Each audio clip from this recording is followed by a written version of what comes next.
Hi, I'm Miss Marcie, and you are listening to Conversations with Miss Marcie podcast. If you are looking for watered down conversations, this might not be the podcast for you. I'm just saying. Welcome to another episode. Today, I am actually with a guest, Miss Jasmin Shojai. So how are you today? I'm well, thank you. How are you? I'm pretty good. Just, a little tired, but, that's all right. It's all good. Yeah. So now you are a model and an actress, correct? Yep, that's right. All right. You are also formerly known as Australia's top glamour model of 2017 and 2018.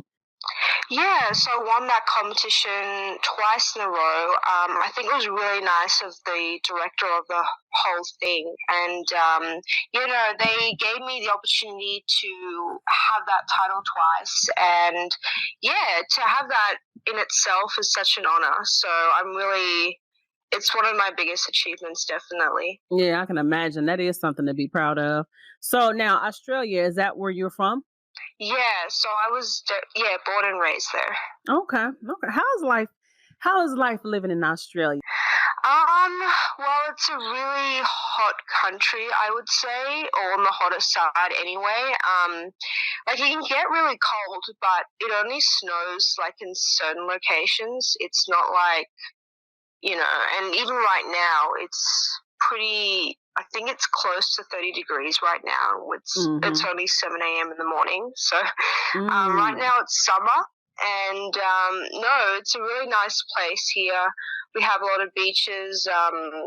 In a way, like we have a lot of really cool nature, like a lot of animals and such. And the really funny thing is, a lot of people overseas think that, or for some reason, because of some of the documentaries and movies that they see, they have the impression that like a lot of kangaroos or like all such are bouncing around. Honestly, that doesn't happen, but I can say from my experience, there's been one incident where this is kind of rare where I am, but where kangaroo was actually on the street and it was crossing the road and it went into someone's backyard. So it does happen, but it's not like, it doesn't happen like all the time unless you're in a very rural area. Right. There's already a lot of nature, but otherwise, not really. I think it's one of those kind of like the image. It's kind of like the situation like with Africa. People have certain images of Africa and certain stereotypes of Africa that they have wild animals running around in their backyards, or they live in huts and they they walk around eating grass and stuff like that. So exactly. Yeah. So how long have you been modeling? I've been modeling for 3 years now, or like to be exact, it was like the anniversary of my career when I started it in October. So yeah, about 3 years. Now, was modeling something that you always aspired to do when you were growing up, or is it something you just kind of stumbled into? Well, I always wanted to be like a supermodel since I was like very young, and like I guess I didn't really take it on board until 3 years ago, and I did it was kind of spontaneous actually. Around that time, I had just broken up with my ex, which I think it was for the better, and sadly, but again, for the better, I had broken up with a lot of friends of mine or fake friends of mine around that time. And I was like, you know what, I want to do something that's just really cool. So I did my very first photo shoot and I never looked back. So I think, funny enough, everything kind of fell into place from that time on. But I think what really helped me anyway was, I guess, my determination around that time and even now to try something new. So I think if people want to try something new, especially something that they've been longing to do for a while but never got around to it, it's definitely worth it. Right. I feel like with the modeling industry, or basically pretty much in any industry, but I'm going to say modeling, with social media and everything, it seemed like it is really easier to kind of get into it. I mean, would you agree? Because of, just the exposure that you can give yourself through platforms on social media. Yeah, it's definitely a lot easier. And yeah, it's definitely a lot easier to also connect with the right people sometimes. Because there's a lot of industry professionals on social media as well, so you can connect with photographers, even agencies and magazines as such. So yeah, it has made it a lot easier as well. Right. I used to think modeling was like a super, super hard industry to get into. Like it was in a lot of ways. Yeah, it was, especially when you are starting out and you don't really know anything. Well, you shouldn't. So with me personally, I'm glad I did invest. I'm glad I did invest in certain things because I remember when I started, I entered like a program slash competition where they take on girls that they haven't necessarily modeled before, and they teach you a lot about the industry. So I did that. I invested in some one-on-one posing lessons which was also run by a professional. I invested into a portfolio. I put myself on a very popular casting network online in Australia, and those little things, and some of those things obviously cost money, but those little things really helped me. Otherwise, I probably wouldn't really understand. I wouldn't have the fundamentals, the basic fundamentals to kick off from. Right. Yeah, and the key word was investment. You have to invest in yourself. So yeah, that was really good. Yeah. Now, when it comes to modeling and everything, the typical image of a model is real thin and I mean almost frail looking at times. But I see now in the industry they're trying to make room and actually, have a lane for like plus size modeling. So I mean, what are your thoughts on that? Do you think that's a great thing or it's just like whatever? I think it's a really great thing because people come in all shapes and sizes, and everyone Right. knows that. And I think the only time when, yeah, I think it's never a negative at all to see different body shapes. A lot of people don't like certain things, but then I think, well, don't go on the internet and look at it. Doesn't make sense. Mm-hmm. But otherwise, I think with plus size modeling, it really encourages a lot of more curvier models or women, people who are just naturally curvier, Right. to also be able to model and feel really good about themselves. So that, Mm-hmm. in a way, is very inspirational. And if you ask me, it should have just been accepted a long time ago. But Mm-hmm. yeah, it's great that society and the industry are becoming more open-minded to these sort of things. Right. And I actually think it's a wonderful I think it's a wonderful thing. Just like when Rihanna was debuting her, I think it was her makeup line, and she had all these different models, like different skin tones, different, I mean, just everything. And I think that's beautiful to see because we have always seen certain images of what beauty really is and what your body should look like and everything. So when it comes to, the plus size modeling and just seeing all kind of different faces in modeling ads and everything, I think that is wonderful. And I think that can help lessen maybe some insecurities that maybe some people may have who are trying to get into the industry.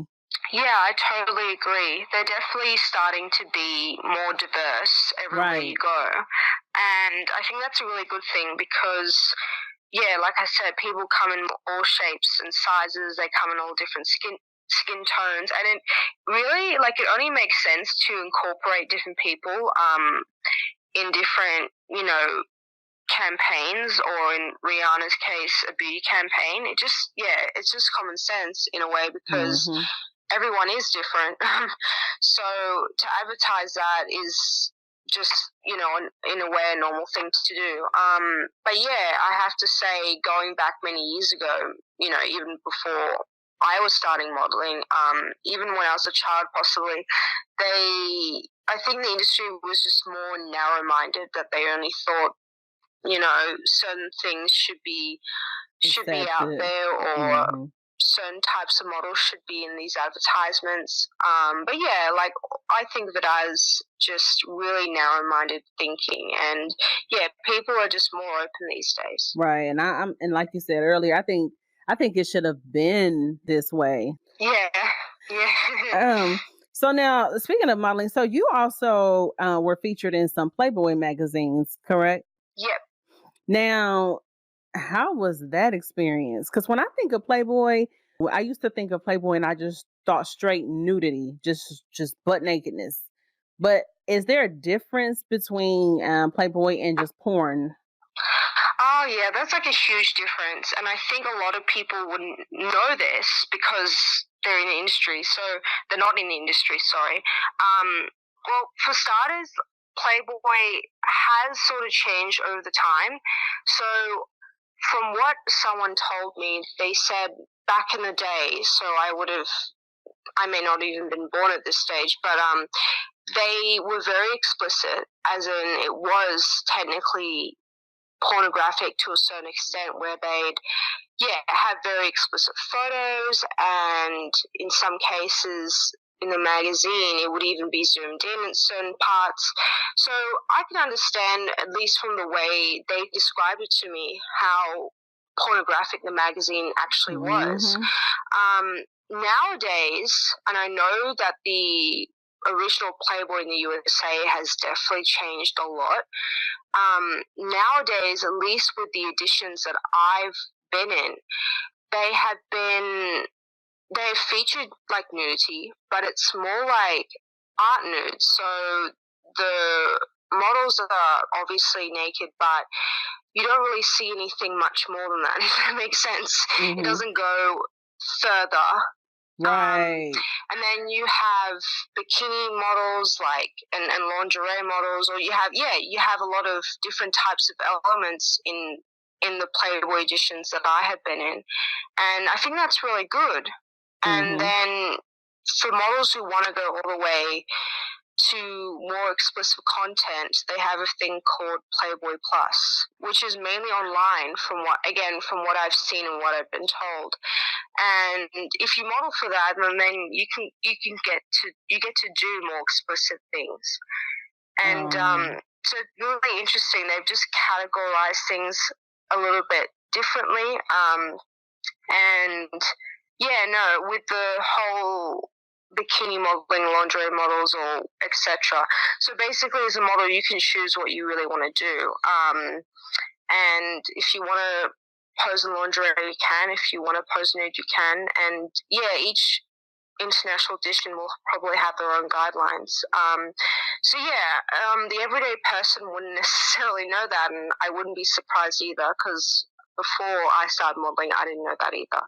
Yeah. And so it's very interesting how it works. And Playboy's become like a huge franchise, so each country to its own has its own way of doing things. And it's so funny how it's changed over time.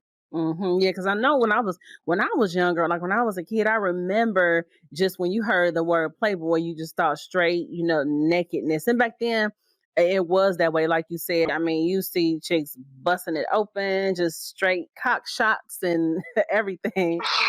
Yeah, But now they didn't clean it up, and like you said, they have compartmentalized it, and so I think that's good, because that gives a person the option to, do what they want to do with it. Because not everybody want to get butt naked, but then again, not everybody want to play it safe either. Some people are more risky and edgy. So that's cool. Exactly. So what was your experience posing for Playboy? Absolutely amazing. Like, I just had an awesome experience every time. I mean, the photographers I work with for each photo shoot that has ever been published in Playboy, they've all been amazing to work with. They're very professional. They're very just very outgoing, very energetic, and I think that's a really good thing. And yeah, so I think you have to be as well. If you're an industry professional, you wouldn't necessarily be dull or difficult to work with or anything like that. So I'm glad to say that I've always had such a positive experience, not only for Playboy, but in general. And I think with with my recent Playboy cover, which was in October, it was a little bit different from my other experiences because, well, there were I should say there were three different things about it. Well, one, it was my first cover, or my first cover for Playboy. The second thing was it was nude, so it was art nude. And the third thing was they had a Canadian TV station on set called Naked News. So they were filming the whole thing. And they interviewed me at the end as well, along with the photographer. And the whole experience was so phenomenal. Even when I look back, I think about it and I think, wow, that was so amazing. Like, I want to do it again. Like, even for straight after the shoot, I couldn't stop thinking about it for like 2 or 3 weeks. So I had such an amazing time, and I really enjoyed working with everyone on set. And when the photos came out and it was on the cover, I was just, I was very happy. I don't regret anything to do with it. Even the nude photos were just, I don't know, they weren't obviously, I guess it depends how everyone sees it, because some people don't like nudity at all, full stop. They just think it just shouldn't be published. But yeah, honestly, they were really classy nude shots, and the photos came out amazing. So yeah, I'm very happy I had that opportunity to pose for the cover of Playboy Croatia. So it was really good. Let me get this straight. So you were nude or half nude? It was a mixture. It was a few lingerie poses, there were a few topless poses, and then there was like basically complete nude, but you know what I mean. It kept some things a secret. Right. So that's what art nude is. You're nude, but you're not really showing everything.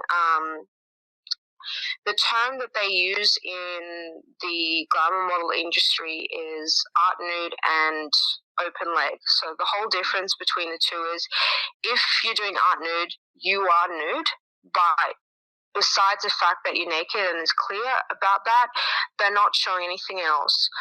Open leg, which is commonly seen in Playboy Plus and in Penthouse, that's when, that's when your legs are open and they kind of zoom in and show everything. And I personally never really wanted to do that. It just wasn't me.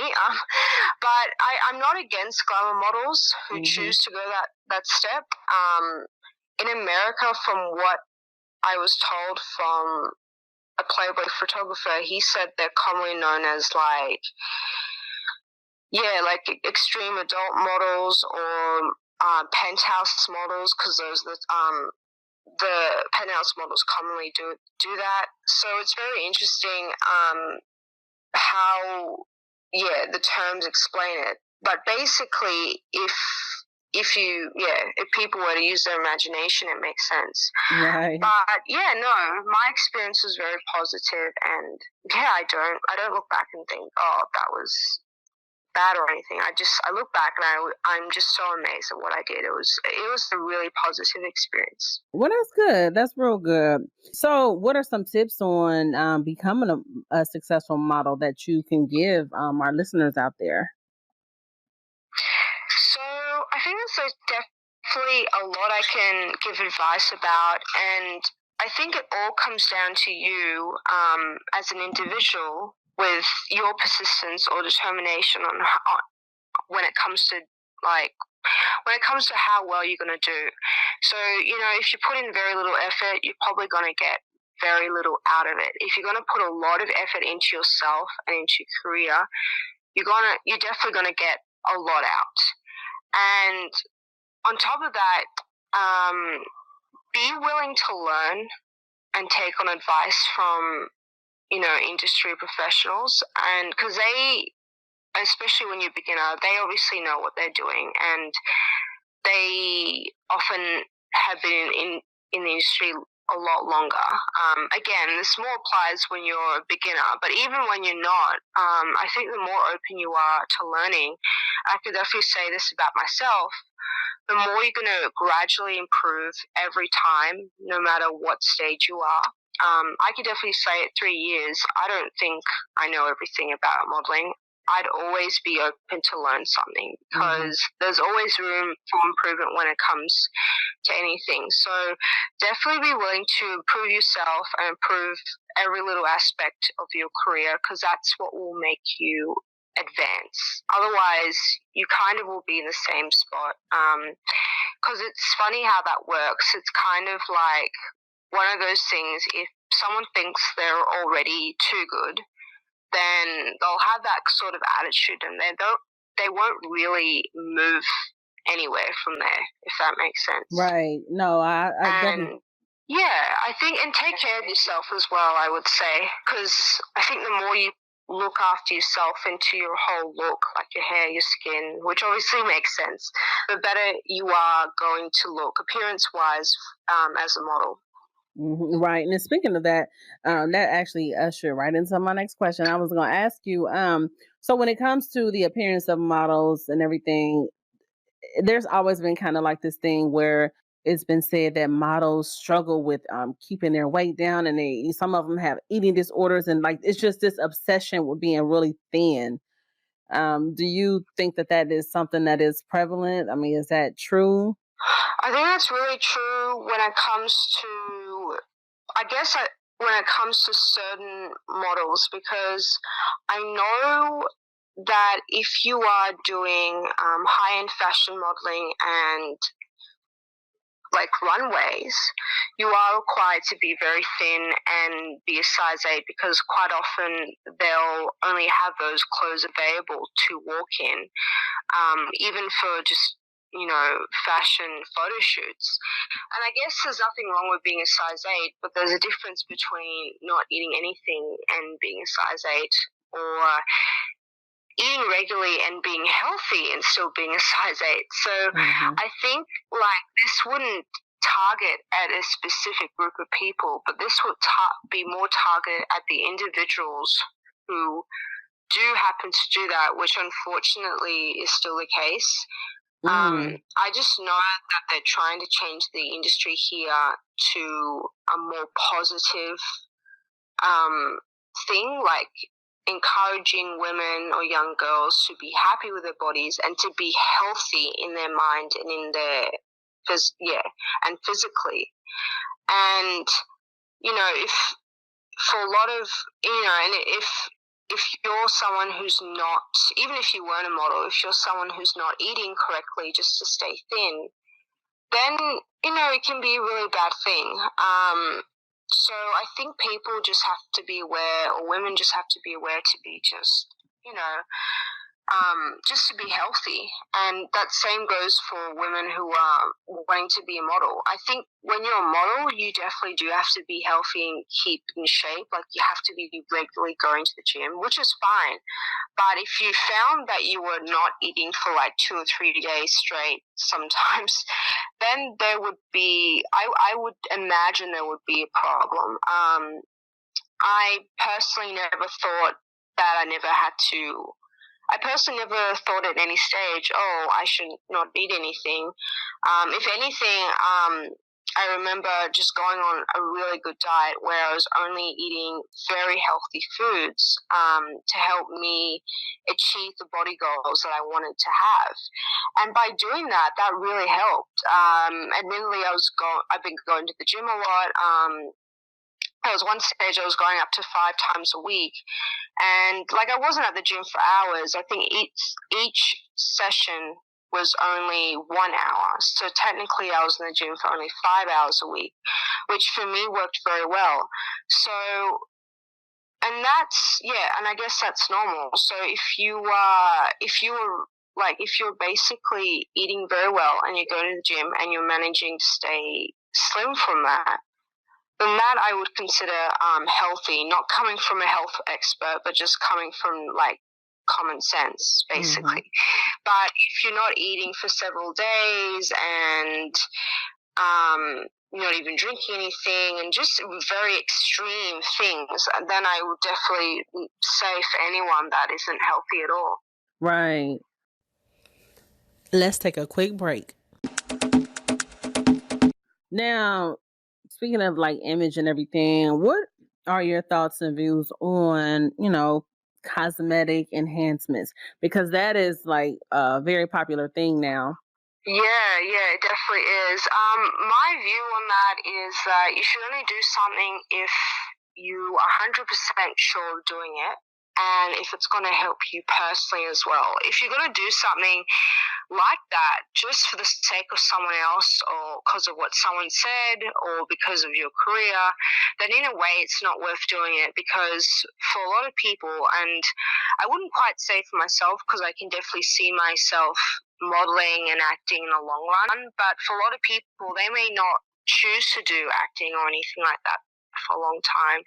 In fact, they may do from the stories I've heard, or even from some of the people I've met, like they've done modeling for 2 or 3 years or even less, and they haven't really pursued it again because it wasn't their thing.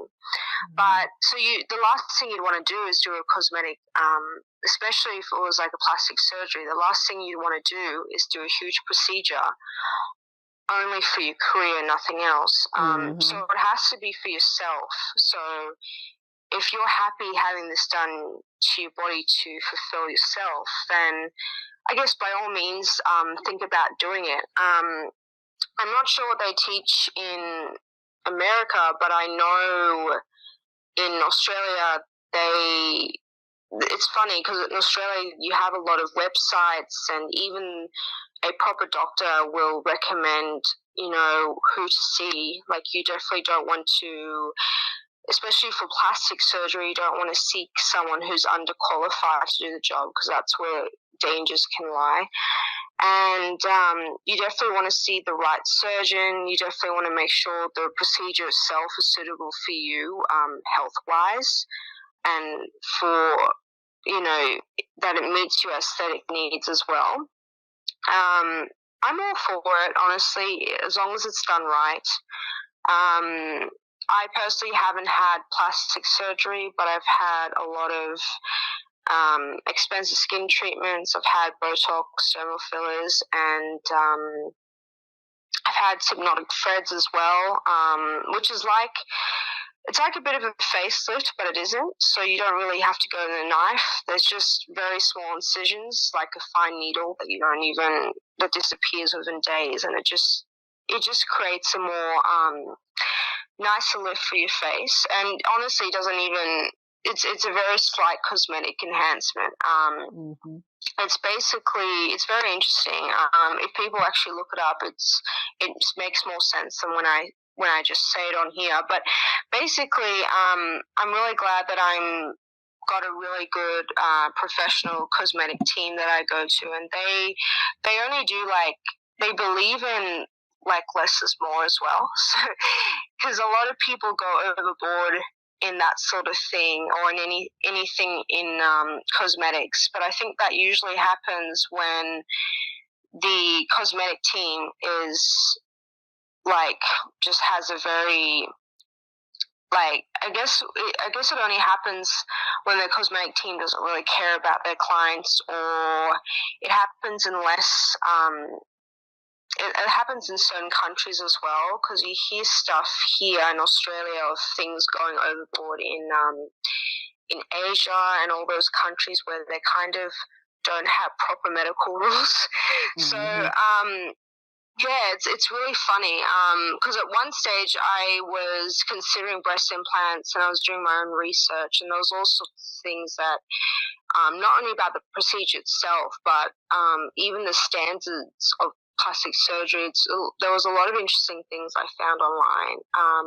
But yeah, all in all, just don't do it for the wrong reasons. You just have to make sure it's the right thing for you. And then the second step is finding the right professional for you to do it, which from what I've heard, in America, just like in Australia, there's a lot of professional doctors that you can go to, and everything usually is fine. So I think with anything they teach here, they always say don't go overseas, or they say don't go to certain countries to get budget plastic surgery, because they can do really bad things to you.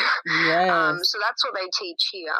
Or they got these backyard butt injection people, like these little, like, like you get them like in an alley or something. And Oh that, my God. yeah, like these little. I'm not into that stuff, and I mean, I don't knock nobody who is, but I know the butt injections. That's like a really big one, really, really big one. And I know. Yeah. Are you familiar with K Michelle? No. Okay, well, she's a singer here in America, and she had got not just her, but a lot of women. I'm just using her as an example because she was the first person that came to mind when I thought about this. Yeah. But she got the butt injections and stuff, and then and it just made her butt look very just unproportioned, with the rest of her body. And then she had it taken back out. And I mean, it's just crazy, but she went through a lot of medical issues because of it. And I've seen stories. Wow. There was this documentary I watched on BET. What was it called? It was called Killer Curves. And it was really, really good. It talked about, it showcased some women who had gotten butt injections and stuff like that. The aftermath of it, how it affected their bodies in a very negative way. And I mean, some women got infections, and I mean, there's even been cases of death behind it. Like, it's, oh my God. yeah, wow. If you're not careful with those butt injections and stuff, it can really cost you. Then I've seen cases where, like I said, some people, they transfer the fat from their stomach and put it into their butt. I've heard I've heard that's more natural, but it is. yeah. But see, all of it, I don't know. I'm just too afraid to. I'm just like this. If it's not broke, I'm not trying to fix it. And I've never been one to really, honestly, I've never really been one to be very conscious about my body. Well, I mean, I've gained a little weight over the years, and so I am trying to lose a little weight. But as far as having a big butt and and some big, titties or whatever, I've never really been on that. I've always been content with what I had, and I've never been a super super busty chick or a chick with a fat ass or anything like that. I've just always been kind of small, but I'm okay with that. But I think now in the industry and stuff, and like I said, what we see on TV, it causes some pressure for some women to, have to look a certain way and have a big, butt or whatever. So yeah, it can be so hard. And like I said, this is how I would see it. I would say, okay, look at the procedure, even do some research, not only on the specific doctor's website, but you can just do some general research from some, official websites, and see if if the procedure is right for you. Not only, it looks wise, but if you're in good health, then that's fine. If you have health issues, then that's probably something you may have to double check about, or double check with the doctor about. And then the second thing would be then find the right doctor or medical team. And sometimes that part can be difficult because you're like, oh, I'm not sure who to go to. But I know there's ways of finding out how qualified or how official a doctor is in Australia, and I'm sure it's the same in the US. So I think it's very less likely to have come across someone dodgy in Western society, at least, I should say, when it comes to that. I think it's more likely to happen overseas, where the industry doesn't have as many rules enforced. It's not monitored as well. So I think if anything, like you would do it in your own country with a suitable and qualified doctor, and I guess you would be able to tell once you go in there, because you'd be in there. It would be obvious from the get-go if it's a very dodgy place, or it's like an official clinic where they have qualified staff. So it's I think that would be the second bit. Find the right medical team, and then you talk with them, and if it still makes you feel unsure to do it, then you probably wouldn't want to jump into it straight away. You probably would not do it until you were very certain. Mm-hmm. So the procedures I personally done have been more in and out. Right. I decided for my personal preference not to get breast implants, only because when I did my research, there were a lot of risks, no matter which surgeon you went to. There were a lot of risks associated with the implants themselves, and I kind of thought to myself, oh, I don't really like the sound of that, so I won't do that. So it's really funny, but they are starting to get more I wouldn't say lenient, but fat transfer is starting to get more popular here, because people realizing there's less risks involved, and usually if it's just a minor infection, I think they just give you antibiotics, because at the end of the day, it's I think it's your own fat, so there's less chance of something completely major happening. Right. Yeah, so I think when you start going implants and all sorts of those complicated things, then the risk just kind of starts increasing. Right. So at least from what they say here, again, it may be different in the US, so they may say things differently and whatnot. But the whole fat transfer thing is really started getting popular here. I've considered it myself, but I'm not really in a rush or anything like that. I always think, take your time to think about something. Don't just go and do it. But because otherwise I think you're more likely to regret it as well. So right. I remember back in the day, breast implants were pretty much the major. That was really the only form of cosmetic or any type of enhancement that people were getting. But man, when all this other stuff came in, it just took on a life of its own. It seemed like. I know you know who Kanye West is, right?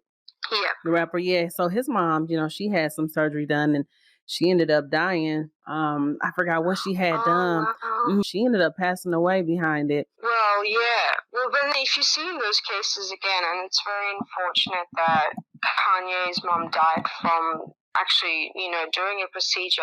I would say, because especially when it comes to actual surgery, when you're in a hospital, even when it comes to when you have a walk-in, walk-out procedure, I would still say the same thing.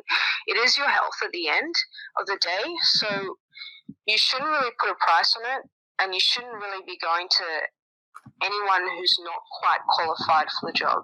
So right. If it means going to a top doctor and paying a lot of money, then do it. Do it, right. Least, nothing's really going to happen. Right. You can walk out and you can enjoy the rest of your day. So I always just say that, just don't put a price on it. And then if you can't afford it, then there's other ways you can, there's medical payment plans, or you can just save up for it and then do it when you're ready. There's so many other options, but I would say to anyone, not from personal experience, but from all the stories I kept seeing on the news, don't go overseas. It's not worth it. Right. And the things people do to, look a certain way.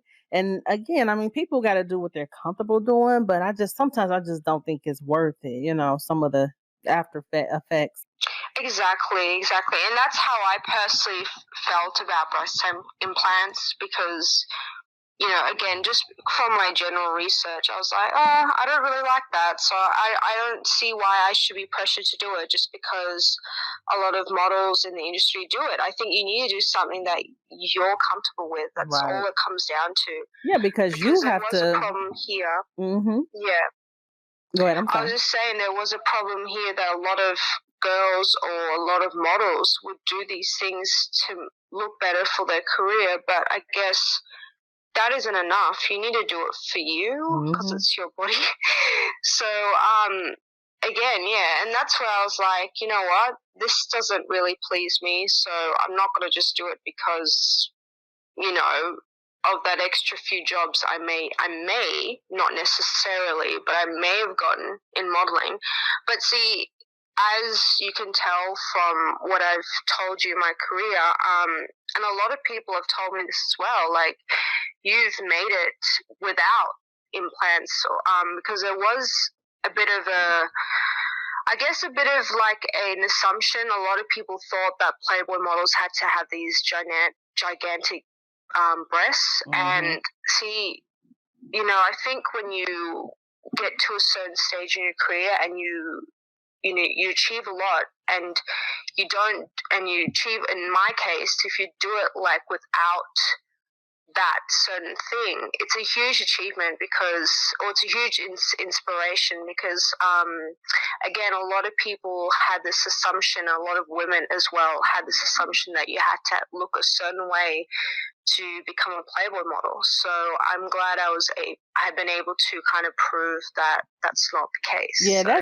that is real good. And I think too, it boils down to a person's self-esteem on the inside and everything. Because I know, even going back to the K Michelle, the singer K Michelle, even going back to her, she said that one of the reasons why she got all the injections in her butt and stuff like that is she thought that it would make her happier. She just thought that it would help her in her career and everything, or, you know, just she thought it would just add to her.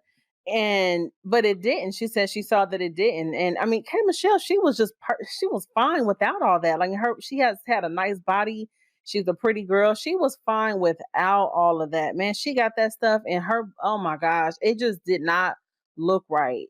And again, like I said, she started having like health issues and stuff. So she said now she see it just wasn't worth it.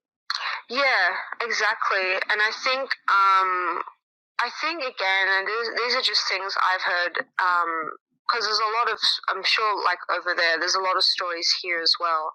I think a lot of things when things have gone wrong, it's from people who've gone overboard as well. Right. Like, they've done too much of the certain thing rather than just doing it normally, in moderation or something. Yeah, exactly. And a rational doctor, or an honest doctor wouldn't necessarily do too much. They would do something that it's safe, not do it that it's so a lot of, and unfortunately, like a lot of people in this world, some people don't care, they're just after the money. So again, yeah, you just have to be really careful. Right. Now, you've done some acting as well, right? Yeah. So what have you appeared in? So I've recently started my acting career. Before I did a bit of film, I was I've just been doing main roles for music videos. I did a commercial for Playboy Energy Drinks Australia almost 2 years ago now.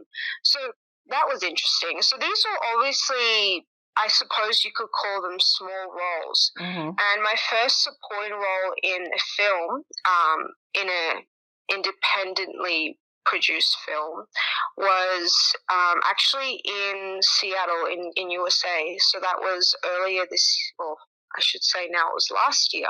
So I got that opportunity through networking, and I have my management in the States who are also based in Seattle as well. And so the opportunity came about and they organized this whole thing for me. And that was my first major role in comparison to the other things I did, and that was technically a supporting role to the main character. So you can actually check that out on IMDb. It's called The Alliance. So I play Anastasia, and it's a really cool movie. Unfortunately, my role wasn't as big as I guess I would have. I don't want to say like it was as big as I would have liked to be, but I guess it would have been cool to be in the US longer and to do more, because I was there for a limited time, so I technically was not able to, I guess, be incorporated anymore because of that time limit. But nevertheless, you know, when we were filming on the day, it was just really amazing. And admittedly, I was really nervous because I was like, you know what, I just realized I haven't really done a movie before. Like, yes, I've been on set, but there's a difference between doing commercials and doing maybe like small scripted scenes as opposed to doing this. So I was a bit nervous, but everyone was really easy and friendly to work with. It just made the whole process just really good. And I learned a lot from just that one day. And yeah, no, it's amazing. I don't know exactly when it's going to be released, but if any listeners want to just look up The Alliance on IMDb, I think there's a few movies in general called The Alliance. So, yeah, I think to find the right one, I would say, or look up my name and then The Alliance, or look up. So the movie was directed and produced by a guy called Robert L. Butler. So even if they were to look up his name along with The Alliance on Google, it should come up. He was such a pleasure to work with. It was great meeting him. It was great meeting everyone on set. But yeah, if people were to look up his name and the movie, or my name in the movie, I would imagine it will definitely come up. Okay. So if you had to choose between acting and modeling, which one would you choose? That's a really hard one, because the really funny thing is, if you asked me this question maybe a year or a year and a half ago, maybe I probably would have said modeling. But since I've been doing, because right now I'm also studying acting part-time to further develop my my skills and knowledge as an actress. So I'm doing I'm actually doing a national qualification, so I'm doing my certificate 4, and it's really helping me. And ever since I've been doing those classes in particular, and ever since the movie, I felt like acting has been more part of me, not only from a career point of view, but as a person. So now I would say, you know, just as I am a model, I wouldn't necessarily choose one way or like separate either one from myself, because now I feel like I'm kind of both. And yeah, I honestly couldn't choose either one, because if I wasn't acting, or if I wasn't at acting school, you know, regularly doing like little scenes and stuff and learning a lot with my with the other students there, I wouldn't be happy necessarily. But if you told me not to be a model, I wouldn't be happy either. So it's I can definitely, right now, I can definitely see myself as both. And I think when I started my career as a model, I definitely did not see myself going down as an actress. And the really funny thing is, though, when I was little and I was looking at all these models and looking at all these movies, I kind of did want to do both at that stage. So right now, I guess it's not a surprise that I kind of pursued acting as well. But yeah, no, I'm very happy that I've decided to do things this way. Well, good. Well, it sounds like you got a really bright future, you know, ahead of you. So that's a great thing. So tell our listeners, how can they reach you or check for you, like your social media and things like that? So I'm on a few places on social media. With Facebook and Instagram, they both are under the same name. So if listeners want to look me up on Facebook or Instagram, they simply just have to type up Jasmin Shojai model, and my profile should appear. With Twitter, it's just Jasmin _ Shojai. And I have my little YouTube channel as well. So a lot of my like live segments that I do on Facebook, and then a lot of my behind the scenes videos that have been professionally filmed are available to watch on YouTube as well. So if they look up Jasmin Shojai Model TV, that so that's for YouTube. And I think the only other thing I can think of is obviously my website, which is www.jasminshojai.com. So if they head on there, there's a lot of content and information on there, and my biography, and my official behind the scenes video for my recent Playboy cover is on there. Basically, there's a lot of different options on my website. So if they head over to Jason TV, it takes them to a page, and the official behind the scenes video for Playboy is at the bottom of the page. Reason being, just quickly, that it's on there is that it is an uncensored clip, so it's all there, and it is my official behind the scenes video for Playboy. And I figured if it was on YouTube, then a lot of people would see it, which would be great. But myself and my Australian management decided to charge people to view. So if they want to view it, they will have to pay just a small fee to rent it. It can be purchased for a lot of money, but other than that, if they want to just quickly rent and pay a small fee, it's available on my website. So so those are just probably the best places to look me up. Okay, so that's where y'all can find her. Now, you want to tell them how to spell your name too, because they may assume that Jasmin has an E on the end. So tell them how to spell your first and last name. About that. So Jasmin, as in Jasmin. My last name is spelled Shojai. Alrighty. So again, I want to thank you so much for joining me today. All right, guys, that's it for today's podcast.